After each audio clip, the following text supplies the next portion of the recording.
Baradae berkata banyak, sampai beri pesan untuk keluarganya. Namun sebelum lanjut, dukung channel ini dulu dengan menekan tombol subscribe dan aktifkan tombol notifikasinya, agar Anda mendapatkan informasi terbaru dari channel ini. Jika sudah, kami ucapkan banyak terima kasih. Richard Eliezer atau Baradae adalah satu di antara 5 terdakwa yang diduga terlibat kasus pembunuhan terhadap Brigadir Nofriansah Yosua Huta Barat alias Brigadir J. Kasus perkara dugaan pembunuhan terhadap Brigadir Yosua dengan terdakwa Barada sudah beberapa kali digelar di Pengadilan Negeri Jakarta Selatan. Senin 21 November 2022.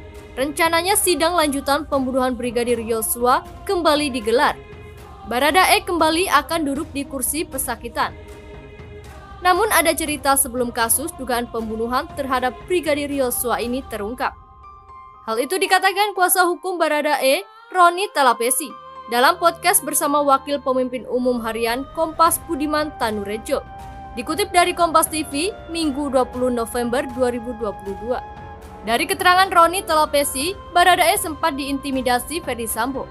Baradae tentu saja ketakutan karena diintimidasi Jenderal Bintang 2 ketika itu. Saat itu, kata Roni Talapesi, Baradae sempat ketakutan karena diintimidasi Ferdy Sambo dalam kasus kematian Brigadir Yosua. Bahkan saking takutnya, Baradae meminta keluarganya tak mencari dia jika terjadi sesuatu ke dirinya. Jadi ada rasa ketakutan dari Richard. Dia sempat hubungi juga keluarganya, bapak mamanya. Dia sudah hubungi pacarnya. Kalau terjadi apa-apa dengan saya, sudah ikhlaskan saya. Tidak usah cari lagi. Roni Talapesi menjelaskan. Baradae, kata Roni Talapesi, juga berpesan kepada keluarganya agar berhati-hati meski ia tak mengungkapkan peristiwa sebenarnya.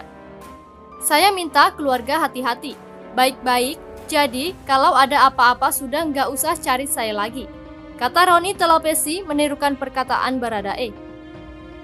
Menurut Roni Talapesi, intimidasi yang dilakukan Ferdy Sambo terhadap Baradae saat awal terungkapnya kasus kematian Brigadir Yosua. Saat itu Ferdy Sambo meminta Baradae memberikan keterangan sesuai skenario yang disusunnya sebelum menghadap Kapolri Jenderal Listio Sigit Prabowo. Richard itu kan masih dijaga sama Ferdy Sambo. Kemudian waktu menghadap Bapak Kapolri, itu Richard masuk ke dalam ketemu Pak Kapolri. Di luarnya, di depan pintu, itu ada Ferdy Sambo, kata Roni Talapesi. Skenario yang dibuat Ferdy Sambo yakni Brigadir Yosua tewas di rumah dinas setelah terlibat baku tembak dengan Baradae. Rekayasa baku tembak bermula dari tindakan pelecehan Brigadir Yosua terhadap istrinya, Putri Chandrawati. Roni Talapesi bilang, Baradae yang merasa terintimidasi mau tidak mau menurut skenario yang dibuat Ferdy Sambo. Saat di depan Kapolri, Baradae mengaku menembak Brigadir Yosua karena korban lebih dulu menembaknya. Dari depan itu, dia sudah diintimidasi, disampaikan Ferdy Sambo. Kamu bicara sesuai dengan yang begini, ujarnya. Dalam kasus ini, selain Baradae, 4 orang lagi menjadi terdakwa, yakni Ferdy Sambo, istri Sambo, Putri Chandrawati, ajudan Ferdy Sambo, Ricky Rizal atau Bribka RR, dan ART Sambo Kuat Ma'ruf. Kelimanya dijerat pasal pembunuhan berencana. 5 terdakwa didakwa melanggar pasal 340 KUHP, Subsider pasal 338 KUHP, JO pasal 55 ayat 1 ke 1 KUHP, JO pasal 56 ke 1 KUHP. Sekian informasi yang dapat kami sampaikan. Lebih dan kurangnya mohon dimaafkan. Terima kasih dan sampai jumpa di video berikutnya.